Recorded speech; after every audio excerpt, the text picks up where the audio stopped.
Shalom sederek-sederek sedaya sugeng kepanggih malih wonten ing renungan dinten punika. Puji Gusti amargi kabecikanipun Gusti kita saged pinanggih kanthi kebak kabingahan lan kahanan ingkang sae. Saderenge kita sinau bareng lan nampi firmanipun Gusti, ayo kita fokusaken manah lan pikiran kita dumateng Gusti Yesus Kristus. Monggo kita ndedonga. Gusti Allah Rama ingkang wonten ing swarga, kawula matur nuwun sanget awit saking kasayan panjenengan ingkang boten nate pedhot wonten ing gesang kawula. Gusti, dinten menika kawula badhe sesarengan sinau firman panjenengan lumantar renungan rohani. Kawula nyuwun mugi Roh Suci nuntun manah lan pikiran kawula nalika ndadaraken sabda panjenengan. Mugi firman menika saged gampil dipun tampi lan dipun lampahi wonten ing gesang padintenan. Mugi Gusti ugi bilih berkah dhateng sedaya para sedherek ingkang mirengaken supados manah kawula sedaya saged kabuka lan nampi wiji firman panjenengan kanthi bungah.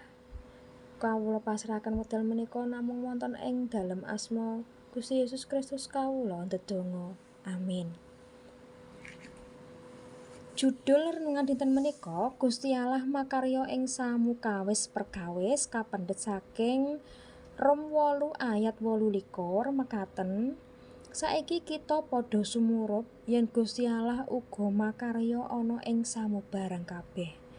Njalari becike wong kang padha tresna marang panjenengane, yaiku para kang tinimbalan miturut ing pepestining Allah.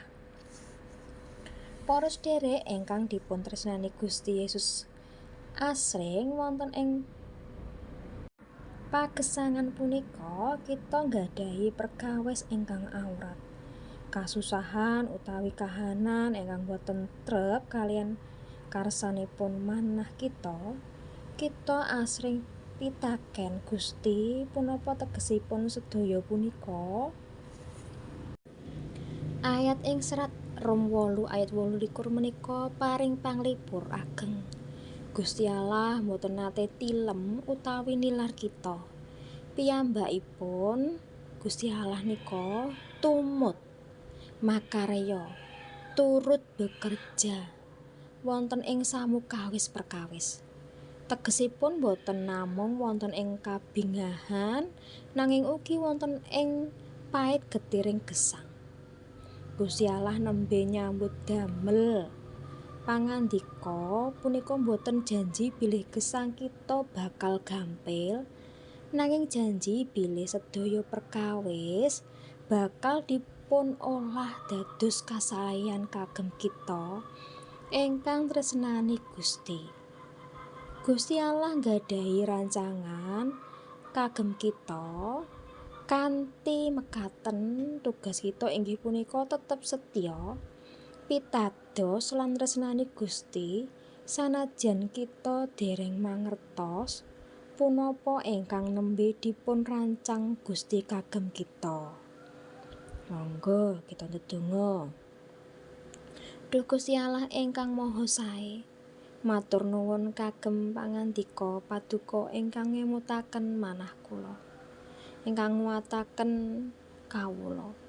Paduka pirsa kahanan kula ingkang nembe awrat menika. Nyuwun tulung mugi paduka nggampilaken manah kawula, supados kawula tetep pitados bilih paduka nembe nyambut damel ing salebetipun gesang kula kagem kasaeyan kula piyambak. Mugi iman kula boten gampil kendho nanging saya kiat kagem tresnani paduka ing salaminipun. Ingkang asma Yesus Kristus kawula ndedonga. Amin.